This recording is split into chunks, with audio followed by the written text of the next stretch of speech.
Hello, YouTube. This is Keith Kevin Ken. I'm Kevin.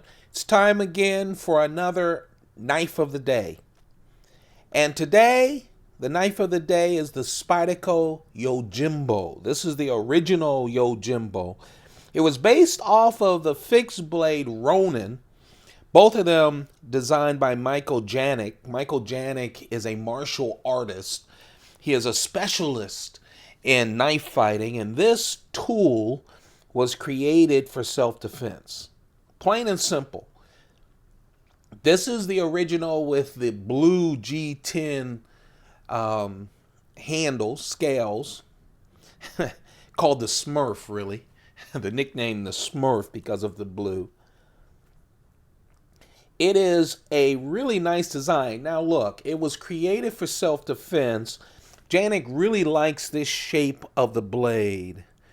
Comes to a point for jabbing, and then as you continue to insert it, it gets larger and larger. He also likes that shape because, again, it's kind of at an angle because it comes down to the point, and so you really have control with your wrists and your elbow. He also likes, if you notice, the handle is a lot longer, a lot bigger than the blade itself. And the reason is, in a fight, you can use the tip for hitting, right? That's the Yojimbo. Now, also, the Yojimbo is a very good EDC knife. It is. The good thing about an EDC knife and everyday carry is, yes, its main purpose, the Yojimbo, is for self-defense, but it just has a wonderful Wharncliffe blade. The tip is not too thin because you want that piercing. It is not too thin, so you can use it. This is a full flat grind, so it's a wonderful slicer. It's just a good all-around knife. The other thing that Spyderco and Michael Janik put in this knife is the compression lock. You'd be surprised how many knives actually carry the compression lock. We're so used to the paramilitary 2. And we should be so used to it because it's one of the most popular Spydercos, of course.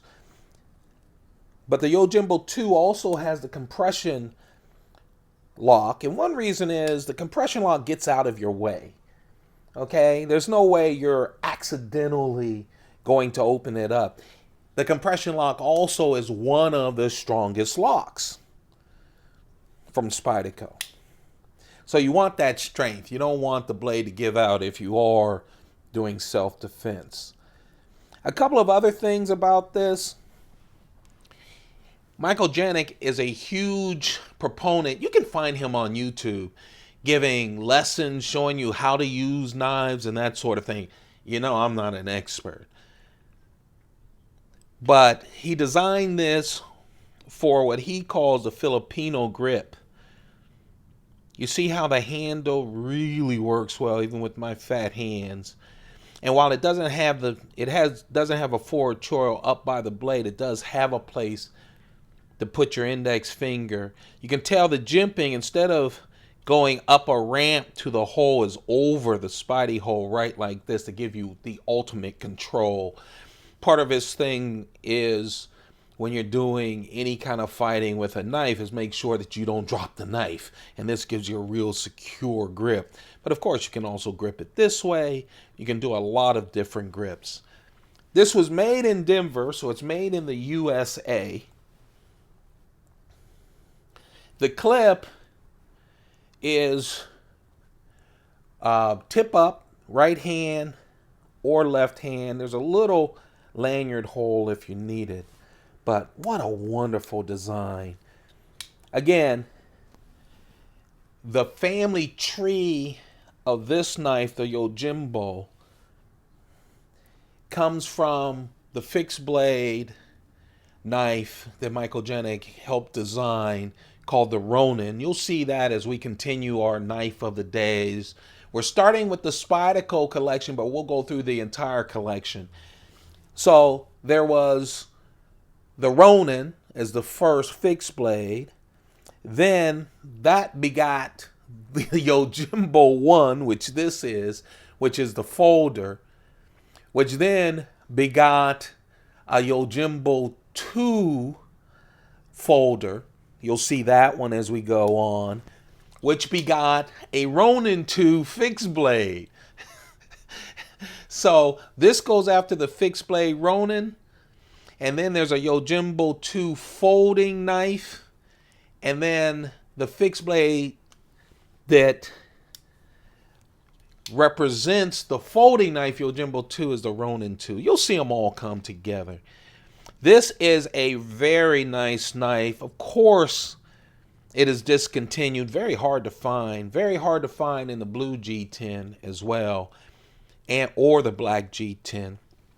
S30V steel, about 3 inches in length, made in the USA. Tip up, right or left. It's the Spyderco Yojimbo, the Smurf edition, here on Keith Kevin Ken as we continue our Knife of the Day. If you're enjoying the Knife of the Day series, give me a thumbs up. Let me know that you're out there. Show me some love. Don't forget to like it, share it. Let people know that every single day they can see the Knife of the Day. If you're just joining me on this knife, there's a playlist on this channel that you can go check out. Don't forget to subscribe. We're working our way to 2,000 subscribers. Once we hit it, I'm giving away 2 new Spyderco knives. At least one will be a sprint run version. Also, hit that notification. Turn your notifications on. That's that little bell next to the subscribe button. That way, you'll be informed by YouTube whenever I post a video. If not, they won't put it in your mailbox or anything. They just don't. I've done it with all of mine so that I don't miss out on stuff.